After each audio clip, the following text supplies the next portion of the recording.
شاہ محمود کا نام 9 مئی واقعات پر کابینہ کمیٹی کی رپورٹ میں شامل نہیں تھا۔ شاہ محمود قریشی کا نام واضح طور پر کابینہ کمیٹی کی اس رپورٹ میں شامل نہیں تھا جو گزشتہ نگران حکومت نے 9 مئی 2023 کے پرتشدد واقعات کی مبینہ منصوبہ بندی کے حوالے سے تیار کی تھی۔ اگرچہ شاہ محمود قریشی کے خلاف ان واقعات سے متعلق FIRs درج کی گئی تھیں جنہیں ریاستی اداروں پر ہونے والے سنگین حملوں میں شمار کیا جاتا ہے، لیکن سرکاری رپورٹ میں ان کا نام کہیں نہیں تھا۔ رپورٹ میں PTI کے صدر چودھری پرویز الہی کا نام بھی شامل نہیں تھا، جس سے ان دونوں کے خلاف عائد کردہ الزامات کی قانونی جواز پر سوالات پیدا ہوئے تھے۔ یہ کابینہ کمیٹی رپورٹ بعد میں موجودہ وفاقی کابینہ کے روبرو پیش کی گئی تھی، جس میں متعدد PTI رہنماؤں کے مبینہ کردار کا ذکر تھا۔ رپورٹ کے مطابق پارٹی چیئرمین عمران خان پر ان واقعات کی منصوبہ بندی کا الزام عائد کیا گیا، جبکہ ایک طویل فہرست میں حماد اظہر، زرتاج گل، مراد سعید، فاروق حبیب، علی امین، گنڈا پور یاسمین راشد، محمود الرشید اور دیگر رہنماؤں کے نام شامل تھے، لیکن شاہ محمود قریشی اور پرویز الہی کا ذکر کہیں نہیں تھا۔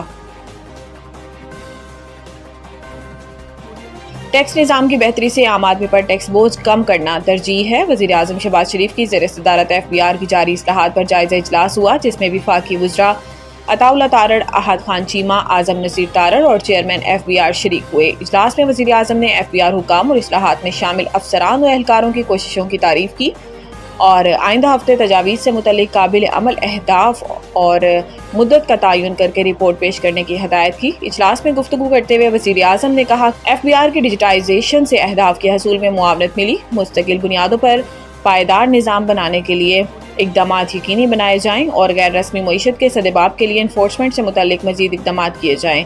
شہباز شریف نے کہا کہ FBR ڈیجیٹل ونگ کے اثر نو تشکیل کے لیے اہداف کے حصول کے وقت کا تعین کیا جائے۔ اصلاحات کے اطلاق میں کاروباری حضرات، تاجر برادری، ٹیکس دہندگان کی سہولت کو مد نظر رکھا جائے۔ چینی کی ایکسپورٹ کے لیے 4 طرح کے ٹیکسز کو صفر پر رکھا گیا۔ قائمہ کمیٹی میں انکشاف پبلک اکاؤنٹس کمیٹی کا اجلاس جنید اکبر کی سربراہی میں ہوا، جس میں سیکریٹری فوڈ سیکیورٹی کی جانب سے ملک میں چینی کی صورتحال پر تفصیلی بریفنگ دیتے ہوئے بتایا گیا ہے کہ موسمیاتی تبدیلی کی وجہ سے اس سال چینی کی پیداوار کم ہوئی۔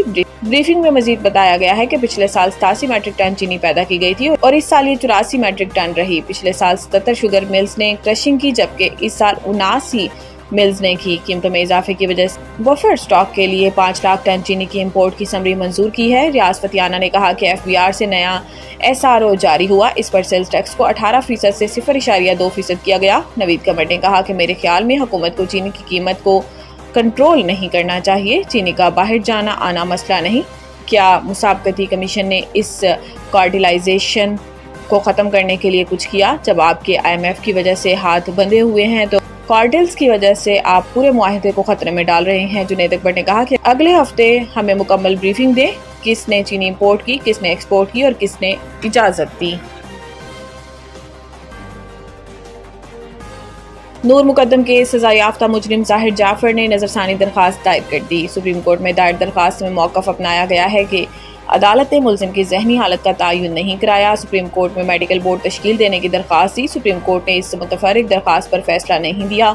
درخواست میں کہا گیا ہے کہ سزائے موت دینے کے لیے ویڈیو ریکارڈنگ پر انحصار کیا گیا۔ ویڈیو ٹرائل کے دوران درست ثابت بھی نہیں کی گئی۔ ملزم کو ویڈیو ریکارڈنگز فراہم بھی نہیں کی گئیں۔ ٹرائل کے دوران کبھی وہ ویڈیوز چلا کر بھی نہیں دیکھی گئیں۔ نظرثانی اپیل سینئر وکیل خواجہ حارث کے ذریعے دائر کی گئی۔ درخواست میں کہا گیا ہے کہ فیصلے پر نظرثانی کی ٹھوس وجوہات موجود ہیں، عدالت اپنے فیصلے پر نظرثانی کرے۔ کراچی میں 24 گھنٹوں کے دوران بارش کا امکان۔ محکمہ موسمیات کے مطابق 24 گھنٹے کے دوران شہر کا مطلع ابر آلود رہنے کا امکان ہے، جبکہ بارش اور بوندا باندی بھی ہو سکتی ہے۔ محکمہ موسمیات نے بتایا کہ آج شہر کا کم سے کم درجہ حرارت 29 ڈگری سینٹی گریڈ ریکارڈ کیا گیا، جبکہ زیادہ سے زیادہ درجہ حرارت 35 ڈگری سینٹی گریڈ تک رہنے کا امکان ہے۔ ہوا میں نمی کا تناسب 68% ہے۔ اس کے علاوہ DG محکمہ موسمیات نے یہ بھی بتایا کہ موجودہ مونسون سسٹم کراچی کو متاثر نہیں کرے گا، جبکہ آئندہ دنوں ایک اور مونسون سسٹم کراچی اور حیدرآباد کو لپیٹ میں لے سکتا ہے۔ انہوں نے مزید بتایا کہ خلیج بنگال میں آئندہ دنوں ہوا کے کم دباؤ کا امکان ہے، جو کراچی پر بھی اثر انداز ہو سکتا ہے۔ آئرلینڈ کے خلاف T20 سیریز کے لیے پاکستان ویمنز ٹیم کے اسکواڈ کا اعلان۔ ویمنز نیشنل سلیکشن کمیٹی نے اسکواڈ کا انتخاب ویمنز اسکلز کیمپ میں شریک 24 کھلاڑیوں میں سے کیا۔ فاطمہ ثنا ٹیم کی قیادت کریں گی۔ 2023 کی ویمنز انڈر 19 ورلڈ کپ میں پاکستان کی نمائندگی کرنے والی ایمان فاطمہ کو بھی قومی ویمنز اسکواڈ میں شامل کیا گیا۔ 15 رکنی ٹیم آئرلینڈ روانگی سے قبل کراچی میں پری سیریز کیمپ میں شرکت کرے گی۔ آئرلینڈ کے خلاف سیریز 6 سے 10 اگست تک ڈبلن میں کھیلی جائے گی۔ 15 رکنی اسکواڈ میں عالیہ ریاض، ڈیانا بیگ، ایمان فاطمہ، گل فیروزہ، منیبہ علی، نجیحہ علوی وکٹ کیپر، جبکہ نشرت سندھو، نتالیہ پرویز، رمین شمیم، صدف شمس، سعدیہ اقبال، سدرا امین، طوبہ حسن اور وحیدہ اختر شامل ہیں۔